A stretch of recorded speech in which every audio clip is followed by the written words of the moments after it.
반갑습니다.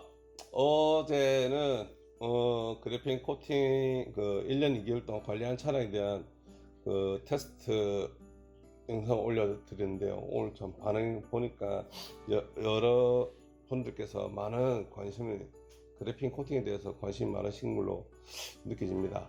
오늘은 제 소개해드릴 영상은요. 제가 지난번에 한번 잠시 말씀드렸는데요. 중고차 상품화된 차량을 구입하신 고객님께서 광택을 의뢰해 주셨습니다. 차량 구매는 한 달 전 정도 됐고요. 한 달 전에 구입하시고 구입하실 때는 비가 오는 날, 비가 오는 날이 아닌 늦은 저녁에 늦은 오후에 구입 차량을 인수받았다고 합니다. 그래서 차량 상태는 몰랐는데 한 2, 3일 지나고 나니까 홀로그램이 보여가지고 저한테 의뢰를 해 주셨고요. 저는 폴리싱 작업이나 큰 작업을 할 때는 미리 고객님께 한번 방문을 해달라고 합니다. 그래서 차량의 상태가 어떤지, 만약 폴리싱 필요하다면 폴리싱 해야 되고요. 만약 폴리싱 필요 없다면은 뭐 다른 방법을 생각해서 작업 시간과 그래서 고객님께 견적을 내드리고 있습니다. 이번에 오신 분은 손님께서는 그냥 홀로그램만 없애달라고 했는데, 제가 촬영을 확인해 보니까 홀로그램은 차 전체적으로 다 있었고요. 뭐 하다못해 루프 위에도 홀로그램이 있었고, 싱글만 딱 돌린다고 보시면 됩니다. 상품화하기 위해서 싱글만 딱 돌리고 그 위에 왁스를 올렸든지 가리는 작업을 했던 것 같습니다. 그리고 트림이 보면은 휠하우스에 있는 트림이나 이런 데 보면은 싱글 패드 데미지를 먹었어요. 싱글 패드를 돌리면서 그 패드 데미지가 트림 쪽에 그대로 남아 있었고요. 그리고 그렇게 큰 기스, 싱글을 돌리다 보니까 큰 기스들은, 신망 기스들은 스크래치는 거의 없었습니다. 그래서 손님께도 홀로그램만 없애달라고 하셨기 때문에 일단은 그렇게 진행하기로 하고, 제가 차량의 도장에 대해서 한 번 더 확인을 했는데요. 조수석 앞 휀다와 프런트 휀다와, 그리고 조수석 도어, 그리고 조수석 리어 도어, 이 세 군데가 제 도장이었습니다. 제 도장이고 나머지는 다 그냥 자기 도장이었는데, 원도장이었는데, 그런데 그 원도장이 싱글을 얼마큼 돌린지 모르겠지만은 원도장이 그 치수를 재니까 거의 60, 낮은데 엄청 낮은데 60이고요. 높은 데는 100이었어요. 그렇다면은 나중에, 지금 차량이 5년밖에 되지 않은 차량이기 때문에 이 차량이 향후 폴리싱 작업을 두세 번은 더 해야 되는데, 최소 두세 번이고요. 많으면 한 서너 번 더 하겠지만은, 그렇다면은 과연 이 원도장을 지킬 수 있을까라는 생각이 들었습니다. 그래서 고객님께도 말씀드릴 거예요. 원도장을 최대한 커팅하지 않는 방법은 패드 데미지와 홀로그램만 없애는 방법이었습니다. 그래서 하루 정도의 일정을 말씀드리고 예약을 하시고, 그래서 케어를 하게 되었습니다.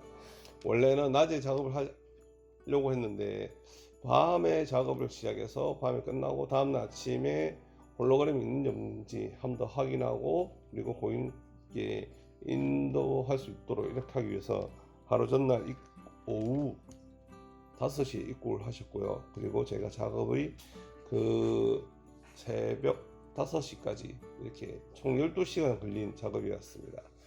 어떻게 보면 초벌이 없으니까 초벌 작업이 빠진 상태인데 12시간이면 제 생각에는 좀 짧게, 그래도 그나마 짧게 끝났다고 생각을 합니다.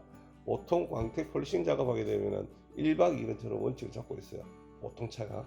그냥 좀 심하다 싶으면 2박 3일, 좀 어떨 때는 3박 4일까지 가는 경우도 있어요. 근데 이 차량은 한번 실내 같은 경우는 세미 클리닝을 하셨다고 하셨고, 그 다음에 초벌에 싱글 작업을 했기 때문에 중불과 마무리 이 작업만 하려고 했습니다. 그러게 되면 한 8시간 이렇게 예상을 했는데, 의외로 하다 보니까 사람 욕심이 있다 보니까 조금씩 더 해서 어쩔 수 없이 12시간 정도 작업을 하게 되었습니다.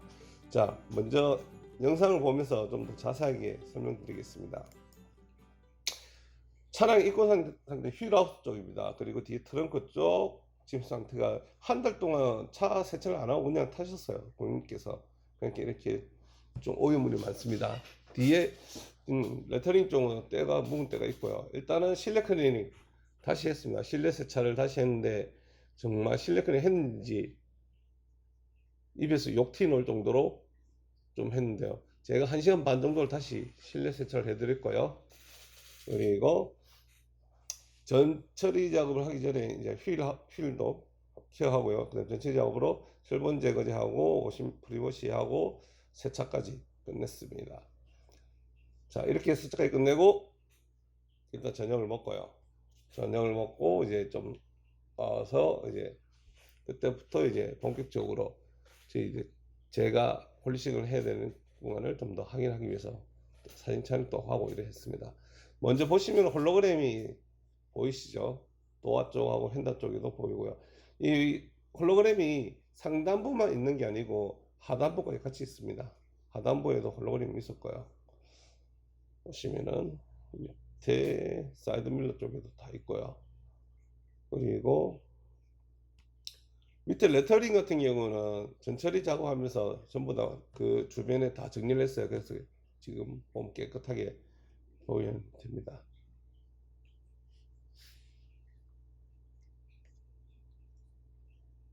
이 촬영은 이제 성우 채널에 저희 사촌 동생이 해줬는데요. 11시까지 같이 있다가 자기 이제 들어가고요. 저는 그 이후에 계속 폴리싱 작업을 했습니다. 뒤에 리어 트렁크 쪽에도 레터링은 미리 전처리 작업할 때 깨끗이 정리를 했어요.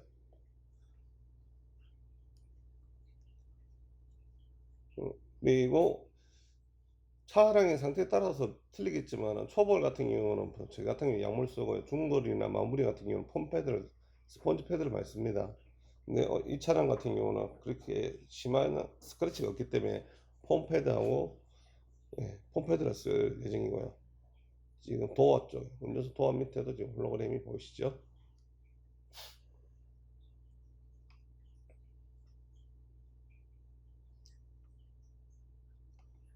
하면서 필러 쪽에도 패드 기스는 다 잡아줬습니다.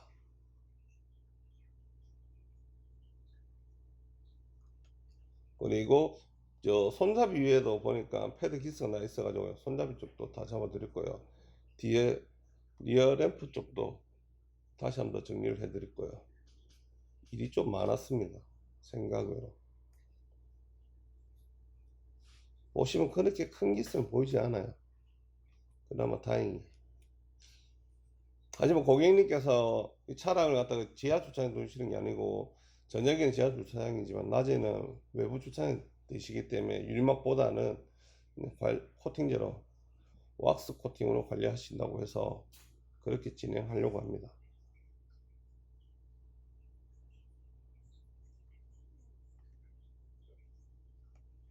자, 여기 왜 이렇게 많이 보여줬죠?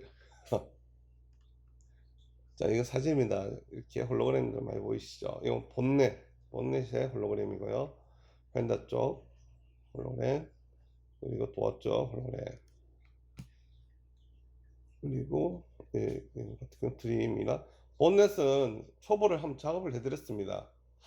본넷 초벌 작업은 왜냐면 차량의 가장 중요한 게 본넷이 얼굴인데 여기가 좀 아무래도 그걸 갖다 홀로그램만 제거하고 좀 하기는 좀 그래서 초벌 작업을 하고 그 다음에 중벌 마무리까지 이렇게 좀 해드렸습니다. 지금 영상 보시는 거는 이제 중벌.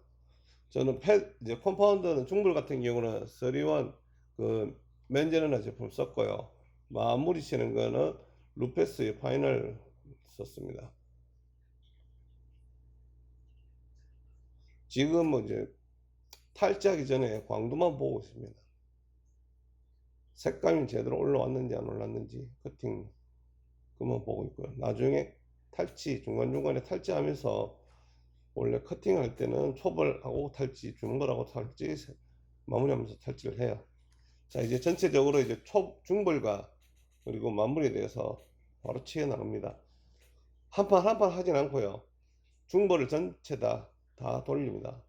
중벌은 전부 다 펌패드로 다 돌리고요. 마무리도 펌패드로 하면서 필러 쪽이나 전자 루프 가림없이 다 했습니다. 지금 중벌이고요. 이제 마무리 들어갑니다.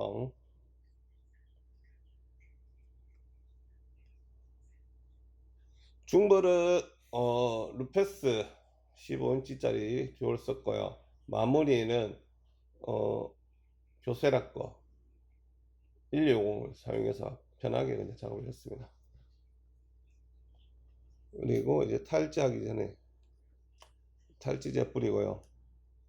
그리고 바로 폼 세차 같은 경우는 폼도 그 밑에 하는 칼 샴푸도 다 탈지 샴푸를 다 썼습니다. 보시면 아시겠지만은 밑에 지나면서도 광도가 살아 올라오죠.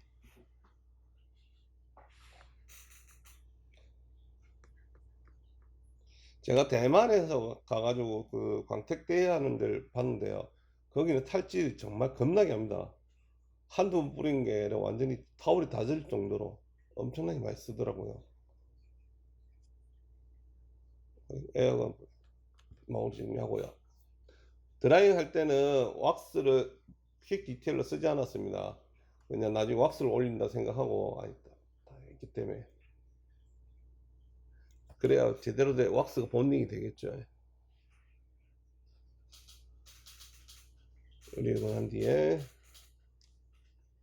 이제 문틈 도어 틈새 하고요. 휠을 드레싱 미리 넣고 도어 틈새 물기 제거하고요. 그 다음에 컴파운드 사이사이에 끼어 있는 컴파운드를 제가 했는데 제가 아까 말씀드린 폼패드를 쓰는 거는 이점이 한 게 있어요. 컴파운드가 사이사이에 잘 끼지는 않아요. 근데 이 전 작업하신 분이 너무 많이 끼워 놓은 걸 제거하지 않아 가지고 그까지 다 제거를 했습니다. 지금은 왁스 올리는 작업입니다. 왁스는 아트 디자인에 옵시디안 올려드렸습니다. 옵시디안이 작업이 편하거든요. 조금 시공성도 좀 편하고 내구성도 좀 좋은 것 같고요. 자, 이렇게 해서 작업이 끝났습니다. 광도 측면 부분 지금 홀로그램 같은 경우 거의 없죠. 전장 루프도 깨끗이 하고 돼요. 뒤에 보시면 루프 보시면 홀로그램 다 씌웠고요. 뒤에 핸다도 홀로그램 없애고요. 유리막 코팅 해도 좋겠지만은 그렇지 못했습니다. 작업이 마친 시간은 4시 반. 그리고 이렇게 차량을 두고 이제 다음날 아침까지 둘 예정인데요. 차량이 이제 왁스도 어느 정도 경화도 돼야 되니까요. 최종적으로 봤을 때 밤에 이렇게 조명에 따라서 이 색감이 좀 많이 바뀝니다. 저녁에 밤늦게 보면 이제 조명이 없는 데서 보면 완전 검정색으로 보일 수도 있고요. 일단 여기까지입니다. 어떻게 보셨나요? 제 생각에는 뭐 중고차 시장에 가셔가지고 하다못해 한번 뭐 RPN이나 탈지장에 딱 들고 가셔가지고 한번 보셔도 딱 좋을 것 같아요. 그냥 무턱대고 사오셔가지고 나중에 되면은 광택 비용 제대로 치려면 엄청나잖아요. 그렇게 되면 중고차에서 가격에서 좀 약간 디스카운트를 해야 되니까 우리가 뭐 전문가들 데리고 가서 바깥에만 볼 게 아니라 엔진룸이나 이런 데 단차나 뭐 이런 걸 그건 신차일 때 보는 거고요. 물건 성능 조회 다 이제 성능 검사가 있겠지만 성능 검사에서도 이렇게 외장에 대한 상태에 대해서는 검사하지 않지 않습니까? 무방이다. 그러니까 무사고다 아니면 교환 차량이다 뭐 이런 거 나오지 도장이 어떤지 상태에 대해서 잘 모르기 때문에 직접 가서 보시고 그리고 안 되면 딜러분한테 허락하에 작업하기 전에 구입하기 전에 한번 중간중간 탈지도 한번 닦아보시는 것도 좋을 것 같더라고요. 제 생각입니다. 물론 심하면은 도장맥 측정기 들고 와서 다 찍어보셔도 되겠죠. 근데 그 도장맥 측정기 찍어본다고 해서 이 스크래치 숨기놓은 걸 찾을 수는 없잖아요. 그러니까 이런 거는 한번 탈취제 얼마 안 하니까 한 개 들고 와서 타월 한 개 달랑 들고 와서 보는 것도, 이렇게 해보는 것도 저는 팁이라고 생각합니다. 자, 오늘도 저희 영상 봐주셔서 고맙고요. 내일은 저도 좀 일이 좀 바쁘고 한 모레나 이렇게 비 올 때 제 차에 그 그래픽 코팅을 다시 살릴 수 있는지 없는지 한번 시도해 보도록 하겠습니다. 고맙습니다.